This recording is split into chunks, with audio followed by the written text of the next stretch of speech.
मैं राहुल सर आप सभी का स्वागत करता हूं आपके अपने चैनल स्टडी विथ राहुल 247 पर।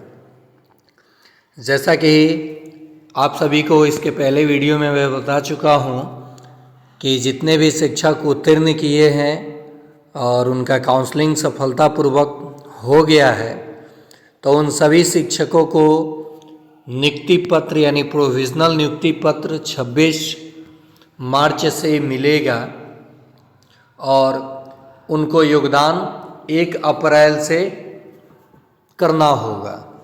इसी बीच बहुत सारे शिक्षकों का कमेंट मैंने पढ़ा। बहुत सारे शिक्षक कौन कौन सा कमेंट किए, मैं उनको उस कमेंट को लेकर के ये चीज़ें बताऊंगा। इससे पहले आप सभी लोग ये देख लीजिए कि प्राथमिक शिक्षा निदेशालय की ओर से इस संबंध में डीओ को विस्तृत जानकारी दी गई है कि विशिष्ट शिक्षकों की नियुक्ति और पदस्थापन के लिए प्रक्रिया शुरू की जाए। तो ये प्रक्रिया किस तरह से शुरू होगा? शिक्षक को 1 से 10 अप्रैल के बीच विद्यालय में योगदान करना अनिवार्य होगा। जो मैं कह रहा था कि 1 से 15, उसको 5 दिन घटा करके 1 से 10 अप्रैल कर दिया गया है। यानी आप लोग एक काम कीजिएगा, अगर ये 1 से 10 तक का योगदान की तिथि जारी किया जाए तो आप 1 तारीख को ही योगदान कर लीजिएगा। अब आप कुछ शिक्षक कहेंगे सर मुझे अगर 1 को योगदान नहीं करना है, 3 या 4 को करूँ तो कोई दिक्कत नहीं।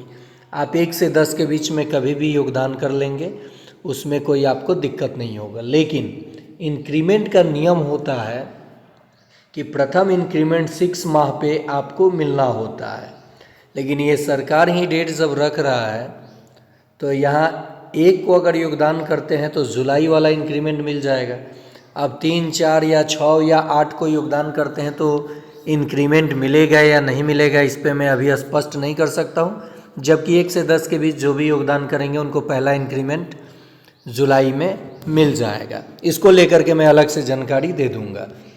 बहुत सारे शिक्षक जिनका थंब इम्प्रेशन नहीं हो पाया या फिर उनको डाउटफुल कर दिया गया है किसी डॉक्यूमेंट में, तो जिनका तो थंब इम्प्रेशन नहीं हुआ उनका तो मामला साफ है कि आप लोगों के लिए मुख्यालय स्तर से या डाउटफुल वालों का मामला कहाँ फंस रहा है। जिनका थंब इम्प्रेशन ही नहीं हुआ है या फिर काउंसलिंग ही नहीं हुआ है, तो योगदान के बाद 1 अप्रैल से ये योगदान जो होगा, योगदान के बाद रीकाउंसलिंग का डेट आएगा।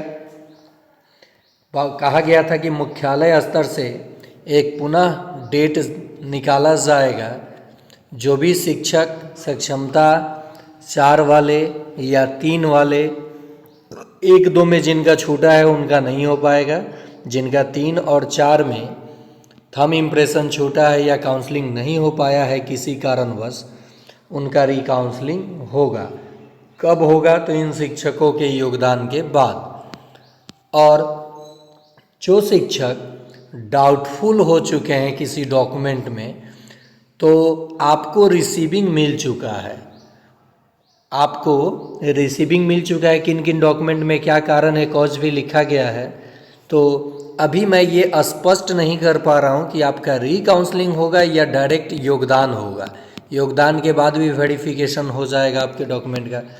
तो डाउटफुल वाले शिक्षकों का मामला जो है ये 50-50 की रीकाउंसलिंग में भी वो जा सकते हैं पुनः, या फिर उनका योगदान भी हो जाएगा क्योंकि रिसीविंग मिला हुआ है।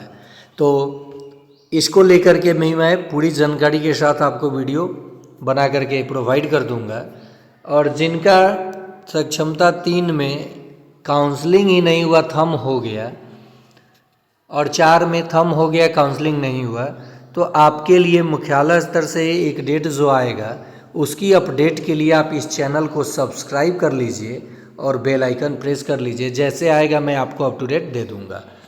चलिए अब योगदान को लेकर के क्या कुछ कहा जा रहा है, शिक्षकों को किन किन बिंदुओं पर मोटा मोटी ध्यान देना है, आप सभी बिल्कुल इस वीडियो को सटीकता से देखिए और अपने छोटे भाई राहुल सर के इस चैनल को लाइक, शेयर, सब्सक्राइब ज़रूर करें ताकि अन्य शिक्षकों को मदद हो सके। तृतीय और चतुर्थ सक्षमता परीक्षा उत्तीर्ण विशिष्ट शिक्षकों की नियुक्ति और पदस्थापना की प्रक्रिया शिक्षा विभाग ने तेज कर दिया है। इतना तेज किया है कि इतना समय लग गया, इसको तेजी कहते हैं।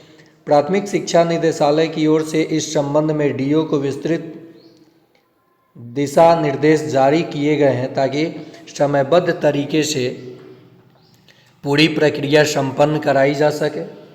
जारी निर्देश के अनुसार सक्षमता परीक्षा तृतीय और चतुर्थ उत्तीर्ण उन स्थानीय निकाय शिक्षकों को सबसे पहले विशिष्ट शिक्षक के रूप में औपबंधिक नियुक्ति पत्र प्रोविजनल आपको नियुक्ति पत्र मिलेगा, जारी किया जाएगा, जिनका काउंसलिंग प्रक्रिया 6 फरवरी से 11 फरवरी 2026 के बीच भी पूरी हो चुकी है। देखिए यहाँ आपको अभी डाउटफुल वाले को कुछ भी नहीं कहा गया है। डाउटफुल वाले जो भी हैं, यानी अगर आपकी काउंसलिंग हुई है, रिसीविंग मिला है, तो हो सकता है कि नियुक्ति पत्र आपको भी मिल जाए। विभाग ने इसके लिए अपने आधिकारिक सॉफ्टवेयर पर विशेष लिंक उपलब्ध कराने का निर्णय लिया है। इस लिंक के माध्यम से 20 मार्च से औपबंधिक नियुक्ति पत्र का प्रिंट डाउनलोड किया जाएगा। यह नियुक्ति पत्र डिजिटल हस्ताक्षर के साथ जारी किया जाएगा। एक बात यहाँ स्पष्ट हो रही है कि नियुक्ति पत्र आपको कहीं से मिलेगा नहीं, बल्कि नियुक्ति पत्र जो है वो आपको एक विशेष लिंक जारी किया जाएगा ऑनलाइन। आप लोग भूलिएगा नहीं, नहीं तो कब साइट बंद हो जाता है, क्रैश हो जाता है।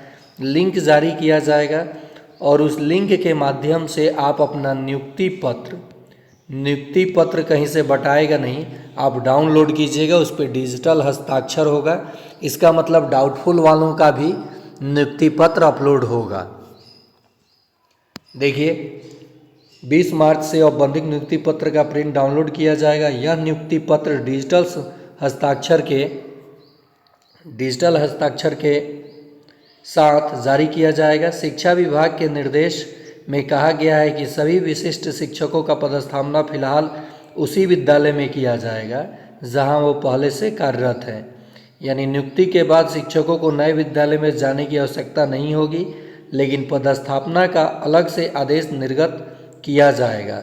औपबंधिक नियुक्ति पत्र का प्रिंट प्राप्त करने के बाद विद्यालय पदस्थापना पत्र, विद्यालय योगदान पत्र भी विभागीय सॉफ्टवेयर के माध्यम से उपलब्ध करा दिया जाएगा। कहा गया है कि यह प्रिंट 26 मार्च से प्राप्त किया जा सकता है। विभाग की ओर से यह भी स्पष्ट किया गया है कि सक्षमता परीक्षा तृतीय और चतुर्थ में सफल तथा काउंसलिंग पूरी हो चुके शिक्षकों के लिए 26 मार्च से 31 मार्च के बीच जिला स्तर पर औपबंधिक नियुक्ति पत्र, विद्यालय पदस्थापना पत्र और विद्यालय योगदान पत्र उपलब्ध कराए जाएंगे। ये भी बात कहा गया है और कि जिला स्तर से आपको ये औपबंधिक नियुक्ति पत्र, योगदान पत्र उपलब्ध कराए जाएंगे। इसके बाद शिक्षकों को अपने आवंटित विद्यालय में विशिष्ट शिक्षक के रूप में योगदान देना होगा। योगदान की तिथि जो रहेगी 1 से 10 अप्रैल के बीच विद्यालय में योगदान करना अनिवार्य होगा। निर्देश के अनुसार सभी शिक्षकों को 1 से 10 अप्रैल के बीच विद्यालय में योगदान करना अनिवार्य होगा। विद्यालय में योगदान की तिथि से ही संबंधित शिक्षकों का विशेष शिक्षकों के रूप में माना जाएगा और उसी दिन से वे स्थानीय निकाय शिक्षक के पद से स्वतः विरमित हो जाएंगे।